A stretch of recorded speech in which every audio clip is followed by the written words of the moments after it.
ये सत्य घटना महाभारत काल की है।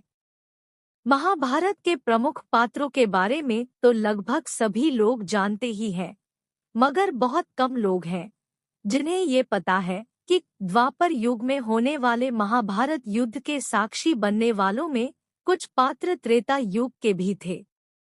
जी हाँ, शायद आप सही समझ रहे हैं। हम बात कर रहे हैं हनुमान जी की और कृष्ण बलराम की, राधा जी की। कृष्ण बलराम ही त्रेता में राम लक्ष्मण थे और राधा रानी ही सीता जी थी। हनुमान जी ने द्वापर युग में कई बार अर्जुन के अहम को खत्म किया था।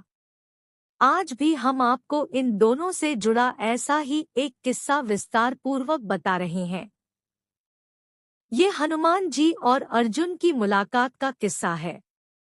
हालांकि ये कथाओं में अलग अलग मिलता है, मगर जो हम आपको बताने वाले हैं उसके अनुसार जब अर्जुन और बजरंगबली की मुलाकात हुई थी तो अर्जुन को अपनी धनुर्विद्या पर बड़ा घमंड था।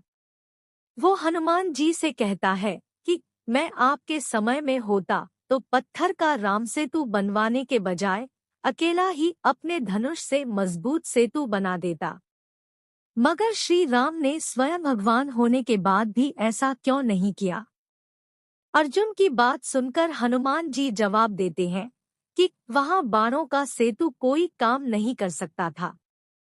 अगर उस समय कोई पुल बन भी जाता तो हमारे एक ही वानर के चढ़ने पर बाणों का सेतु टूट जाता। जिस पर अर्जुनों ने पलटकर जवाब दिया कि मैं अभी आपके समक्ष सरोवर में अपने बाणों से सेतु बनाऊंगा, जिस पर आप भी चल पाएंगे और वो टूटेगा भी नहीं। और अगर ऐसा नहीं हो पाया तो, यानी सेतु टूट गया, तो मैं आपके सामने अग्नि में प्रवेश कर जाऊंगा, और अगर नहीं टूटा तो आपको अग्नि में प्रवेश करना पड़ेगा। हनुमान जी ने बिना कोई विचार किए अर्जुन की यह चुनौती स्वीकार कर ली।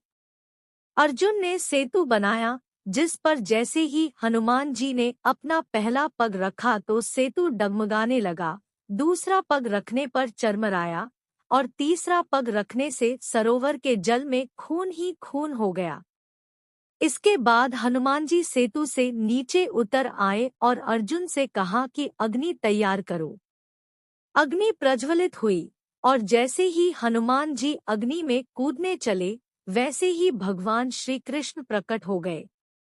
श्री कृष्ण ने कहा, हे हनुमान, जैसे ही आपका तीसरा पग सेतु पर पड़ा, उस समय मैं कछुआ बनकर सेतु के नीचे लेट गया। आपकी शक्ति से आपके पैर रखते ही मेरे कछुआ रूप से रक्त निकल आया, जिससे सरोवर का जल लाल हो गया। यह सेतु टूट तो पहले ही पग में जाता अगर मैं कछुए के रूप में इसका भार उठाए न खड़ा होता। जिसके बाद हनुमान जी ने भगवान कृष्ण से क्षमा मांगी और कहा कि मेरा ये अपराध कैसे माफ होगा। उधर दूसरी ओर यह सारी घटना देखकर अर्जुन शर्मिंदा हो रहा था। उसे ये देखकर बहुत पछतावा हो रहा था कि उसके अहंकार के कारण भगवान कृष्ण को कछुआ बनकर कष्ट उठाना पड़ा। इसलिए उसने हनुमान जी और प्रभु श्री कृष्ण से क्षमा मांगी। तब श्री कृष्ण ने हनुमान जी से कहा, ये सब मेरी इच्छा से ही हुआ है, आप दुखी न हो। मेरी इच्छा है कि आप अर्जुन के रथ की ध्वजा पर स्थान ग्रहण करें। यही कारण था कि हनुमान जी अर्जुन के रथ की ध्वजा पर विराजे हुए थे, जिससे अर्जुन अपनी ओर आने वाली हर समस्या से बचा रहा। उसके रथ को कोई अपने पथ से विचलित भी नहीं कर पाया, जबकि अर्जुन जब किसी योद्धा पर तीर चलाता था तो उसका रथ कई कदम पीछे चला जाता था। वो रथ चाहे दुर्योधन का हो या फिर गुरु द्रोणाचार्य का या पितामह भीष्म का। महाभारत का युद्ध समाप्त होने पर सबसे पहले भगवान कृष्ण रथ से उतरे। फिर उन्होंने अर्जुन को रथ से उतरने को कहा तो अर्जुन रथ से उतरने को तैयार नहीं हुआ। वो बोला कि ये तो विजय रथ है, इतने योद्धाओं के तीरों को झेलकर भी टस से मस नहीं हुआ, तो प्रभु आप इस पर से उतरने को क्यों कह रहे हैं? कृष्ण जी ने कहा कि ये रथ क्यों अपनी जगह से नहीं हिला? तुम अभी जान जाओगे, पहले नीचे उतर आओ। अर्जुन नीचे उतरकर भगवान कृष्ण के समीप पहुँचे। अब भगवान कृष्ण ने हनुमान जी को ध्वजा पर से अपना स्थान छोड़ देने का इशारा किया और हनुमान जी के दूर हटते ही रथ धू धू कर जल गया। तब भगवान ने अर्जुन से कहा कि ये तुम्हारा विजय रथ तुम्हारी शक्ति के बल पर नहीं टिका था, बल्कि मेरे भक्त हनुमान से टिका था और उनके हटते ही समाप्त हो गया। इस तरह भगवान ने अर्जुन का अभिमान भंग कर उसे निर्मल किया।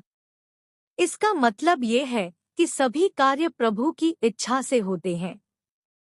हमें स्वयं को श्रेय देकर अभिमान नहीं करना चाहिए। जय श्री राधे कृष्णा। जय जय श्री हनुमान।